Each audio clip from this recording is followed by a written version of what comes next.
Daniel 9:11a.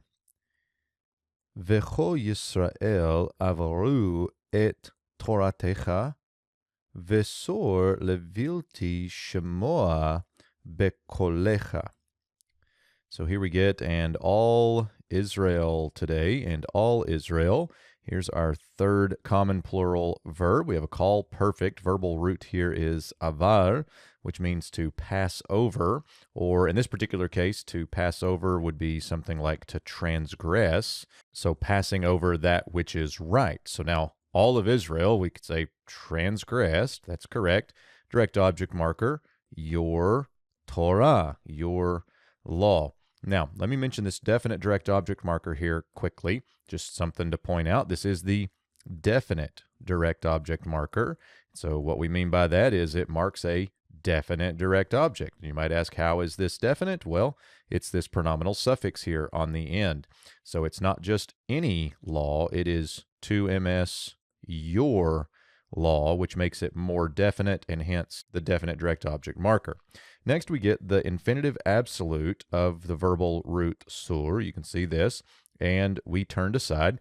We saw this back up in verse 5 as following from the verbal sequence here. And so I think we should say here, and turned aside, even though it's an infinitive absolute, and turned aside. Then we get this levilti shemoa. So here's another infinitive. This time an infinitive construct, but it's preceded by levilti, which is the negation for infinitives.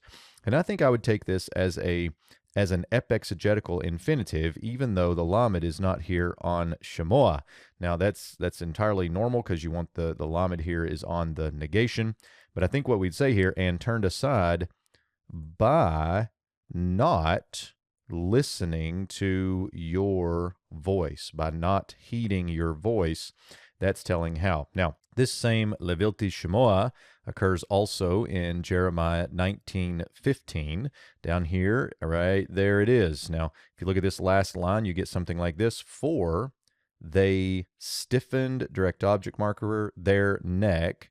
They stiffened their neck, and then here it is, by not listening to my word. And of course, up here at the beginning, the Lord is saying that he's going to carry out this judgment on them because they stiffened their neck. But there's the same phrase, I think, functioning in the same way.